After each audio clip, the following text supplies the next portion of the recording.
Sickle cell disease affects red blood cells.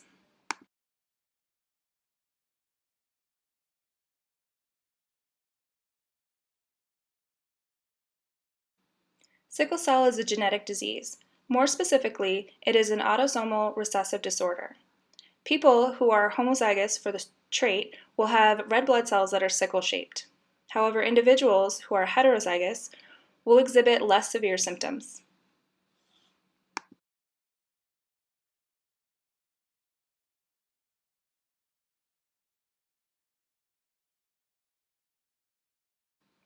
To diagnose sickle cell disease, a blood sample is analyzed to determine if there are gene mutations affecting how hemoglobin is formed. Genetic tests can show if a person has one or two copies of the hemoglobin S mutation.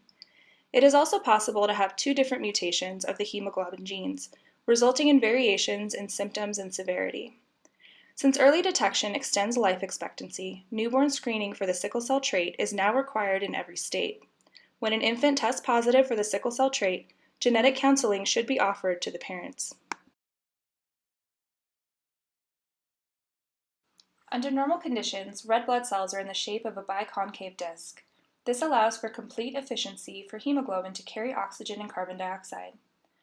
On each red blood cell, there are many hemoglobin molecules, and each hemoglobin molecule can carry 4 oxygen molecules, so that the blood can deliver oxygen to the body's tissues and remove carbon dioxide to the lungs to be expired. Sickle cell disease causes a deformity of the red blood cell, turning it into a sickle or crescent moon shape. The sickle shape gives rise to the name of the disease, sickle cell anemia. The hemoglobin molecule on the sickled red blood cell is unable to carry oxygen sufficiently. Under times of stress, infection, or dehydration, the red blood cell will transform into a sickle shape. The red blood cells are able to switch between a biconcave disc and a sickle shape, but the more stress the cells are under, the more likely they are to remain in a sickle shape and become permanently distorted. The distortion decreases the amount of effective blood flow and can cause damage to tissues and organs.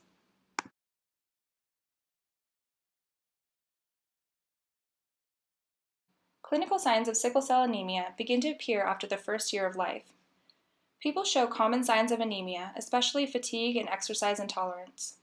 Hyperbilirubinemia, caused by a breakdown of the sickle cells, causes jaundice and bile concentration in the gallbladder. Simultaneous episodes of vaso-occlusion cause severe pain, fever, tachycardia, and anxiety.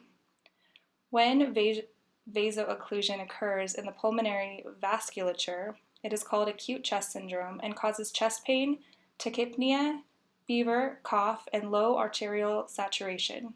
This can lead to pulmonary infarction and possible respiratory failure.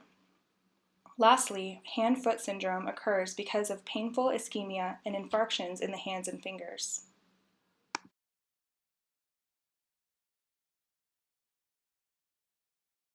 The sickle cell disease is most common in the African American ethnicity.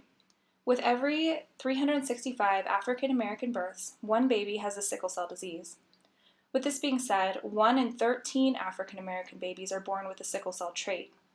But even if an individual carries the sickle cell gene trait, they may not necessarily endure the full-blown sickle cell disease. A little over 7% of the world's population carries a hemoglobin mutation.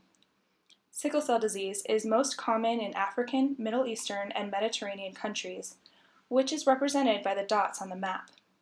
Sickle cell disease occurs among people in parts of the world where malaria is most common. It is believed that people who carry the sickle cell trait are less likely to have severe forms of malaria.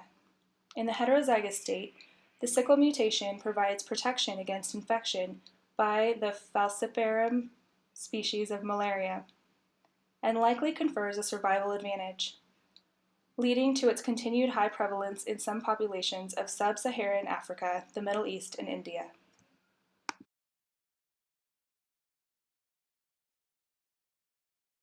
Early detection is important in sickle cell disease.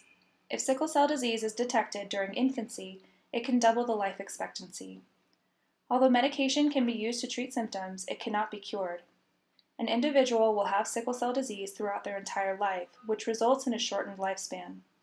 Renal disease, which is one of the most common complications of sickle cell disease, will usually lead to a median age of death of 27.